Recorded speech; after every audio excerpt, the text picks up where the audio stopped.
नमस्कार, स्वागत है आपका इस यूट्यूब चैनल द जीएस में। तो चलिए आज हम पॉलिटी सेक्शन को आगे बढ़ाते हैं और इस सेशन में आज हम फंडामेंटल राइट्स को पढ़ेंगे। जैसा कि आप लोगों को जानकारी में होगा, इससे पहले मैंने पॉलिटी का 2 वीडियो अपलोड कर दिया है। उसमें पार्ट 1 में पॉलिटी के बेसिक पॉलिटी क्या है इसके बारे में बेसिक जानकारी दिया गया है और पॉलिटी के सेकेंड वीडियो में प्रीएम्बल ऑफ इंडिया के बारे में बहुत अच्छी तरीके से बताया गया है। तो चाहे तो पहले आप उस वीडियो को देखिए, तब ये वीडियो ज़्यादा समझ में आएगा। तो उसका लिंक मैं डिस्क्रिप्शन में या नहीं तो पिन करके कमेंट सेक्शन में दे दूँगा। तो चलिए आज हम सेशन को स्टार्ट करते हैं और हम जानने की कोशिश करते हैं आखिर फंडामेंटल राइट्स क्या है। फंडामेंटल राइट्स भारतीय संविधान के भाग 3 से लिया गया है। जैसा कि आपकी जानकारी के लिए बता दूं कि जब संविधान का निर्माण हुआ था तो उस समय मूल संविधान में 395 अनुच्छेद था, 22 भाग था और 8 अनुसूचियां थी। लेकिन फिर धीरे धीरे जब संविधान में संशोधन हुआ, इसके माध्यम से बहुत सारा अनुच्छेद को ऐड किया गया, बहुत सारी अनुसूचियां जोड़ी गई। तो अब मूल संविधान अभी का जो संविधान है उसमें आर्टिकल की संख्या बढ़ के 450 के आसपास हो गया है। यानी कि हालांकि जो नंबरिंग है 395 ही है, लेकिन इसमें ABCD करके जोड़ करके कुल मिलाकर भी 450 के आसपास अनुच्छेद की संख्या हो गई है। और 22 भाग है, यानी कि चैप्टर की बात करी गई है तो 22 भाग हैं। भाग का मतलब यहाँ पे चैप्टर से है। और अनुसूचियाँ 8 हैं। अनुसूचियाँ 8 थी पहले, अब 4 अनुसूचियाँ और जोड़ी गई। अब अनुसूचियाँ की संख्या बढ़ के 8 से 12 हो गई। तो इसी 22 भाग में से जो फंडामेंटल राइट्स है वो भाग 3 में है। फंडामेंटल राइट्स का उल्लेख कहाँ किया गया है? भारतीय संविधान के भाग 3 में फंडामेंटल राइट्स का उल्लेख किया गया है। और 12 से 35 में फंडामेंटल राइट्स के बारे में सारी जानकारी दिया गया है। 12 में क्या है, 13 में क्या है, ऐसे करके 35 तक, 12 से 35 तक फंडामेंटल राइट्स के बारे में बताया गया। और इसको अमेरिका के संविधान से लिया गया है। जैसा कि आपकी जानकारी में होगा ही कि जब हमारे संविधान का निर्माण हो रहा था उस समय संविधान विशेषज्ञ ने विभिन्न देशों से कुछ कुछ पार्ट लेकर के अपने संविधान में ऐड किया। कुछ पार्ट अमेरिका से लिया गया, कुछ पार्ट ब्रिटेन से लिया गया, कुछ पार्ट फ्रांस से लिया गया, तो कुछ पार्ट वहीं पे आयरलैंड से लिया गया। ऐसे करके विभिन्न देशों से हमारे संविधान विशेषज्ञ ने जहाँ जो अच्छा चीज़ लगा उनको अपनाया। इसी क्रम में फंडामेंटल राइट्स को अमेरिका के संविधान से अपनाया गया।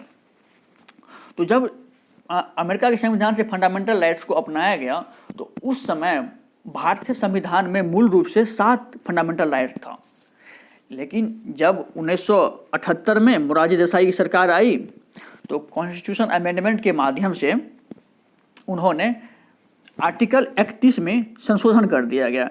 यानी कि आर्टिकल 31 में पहले ये था कि संपत्ति का अधिकार था। संपत्ति के अधिकार, जैसे यहाँ पे देख सकते हैं आप, संपत्ति के अधिकार को क्या किया, 1978 में मोरारजी देसाई सरकार ने संविधान संशोधन के माध्यम से उसे भाग 12 में जोड़ दिया गया और अनुच्छेद 300 क्लॉज ए में इसे शामिल कर दिया गया। तो अब मूल संविधान में फंडामेंटल राइट की संख्या घट के कितना हो गया है? 6 हो गया है। तो नंबर 1 में है राइट टू इक्वलिटी, यानी कि समता का अधिकार। उसमें अनुच्छेद 14 से 18, आर्टिकल 14 से 18 तक पढ़ेंगे। उसके बाद है राइट टू फ्रीडम, यानी कि स्वतंत्रता का अधिकार, जिसमें आर्टिकल 19 22 है। और उसके बाद थर्ड में है राइट टू एक्सप्लॉयटेशन, यानी कि शोषण के विरुद्ध अधिकार, यह आर्टिकल 23 और 24 है। और नंबर 4 में है फ्रीडम ऑफ रिलीजन। और नंबर 5 में है कल्चरल एंड एजुकेशनल राइट। और नंबर 6 में है राइट टू कॉन्स्टिट्यूशन एमेंडमेंट, यानी कि संवैधानिक उपचारों का अधिकार। तो हम नेक्स्ट सेशन में हम ये जानने की कोशिश करेंगे कि आखिर ये मतलब विस्तार से जानेंगे कि आखिर आर्टिकल 12 में क्या लिखा गया है, आर्टिकल 13 में क्या लिखा गया है। आर्टिकल 12 में जैसा कि स्टेट के बारे में जानकारी दिया गया, स्टेट हम किसको बोलेंगे। आर्टिकल 13 में ये दिया गया है कि यानी कि जो भारत में सुप्रीम कोर्ट है और भारत में जो हाई कोर्ट है उसको ये अधिकार दिया गया है कि जो भारत में संविधान का मूल अधिकार को जो हनन करेगा उसको वो शून्य कर सकता है। तो आर्टिकल 13 जो है यह कोर्ट के लिए अधिकार है, यानी कि सुप्रीम कोर्ट और हाई कोर्ट के लिए। इसी तरह आर्टिकल 15 को पढ़ेंगे, उसमें राइट टू फ्रीडम की बात करी गई है। आर्टिकल 19 को पढ़ेंगे जिसमें मतलब बोलने की स्वतंत्रता की बात करी, यानी कि right to freedom. Right to freedom of expression, यानी कि बोलने की स्वतंत्रता की बात आर्टिकल 19 में करी गई है। फिर आर्टिकल 21 को पढ़ेंगे जिसमें राइट टू लाइफ की बात की गई है। उसके बाद हम आर्टिकल 25 को पढ़ेंगे जिसमें किसी भी धर्म को मानने या किसी भी धर्म को अपनाने का अधिकार है। इसी तरह धीरे धीरे करके हम राइट टू आर्टिकल 32 को पढ़ेंगे जिसमें ये अधिकार है कि हमारे फंडामेंटल राइट्स को अगर कोई हनन करे तो आर्टिकल 32 के माध्यम से या तो हम हाई कोर्ट या सुप्रीम कोर्ट जा सकते हैं। और फिर कुछ तीन आर्टिकल है, जैसे आर्टिकल 33 है, आर्टिकल 34 है। आर्टिकल 33 हो गया, आर्टिकल 34 हो गया, आर्टिकल 35 हो गया।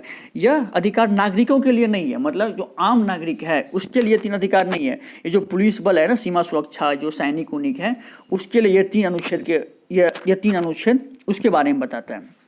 तो हम नेक्स्ट सेशन में पूरे डिटेल से जानकारी गैदर करेंगे कि आर्टिकल 12 क्या, आर्टिकल 13 क्या, सब के बारे में विस्तृत रूप से जानकारी इकट्ठा करने की कोशिश करेंगे। तो आज थोड़ा बाहर डिस्टर्बेंस है, इसलिए इस वीडियो को हम यहीं पे समाप्त करना चाहेंगे।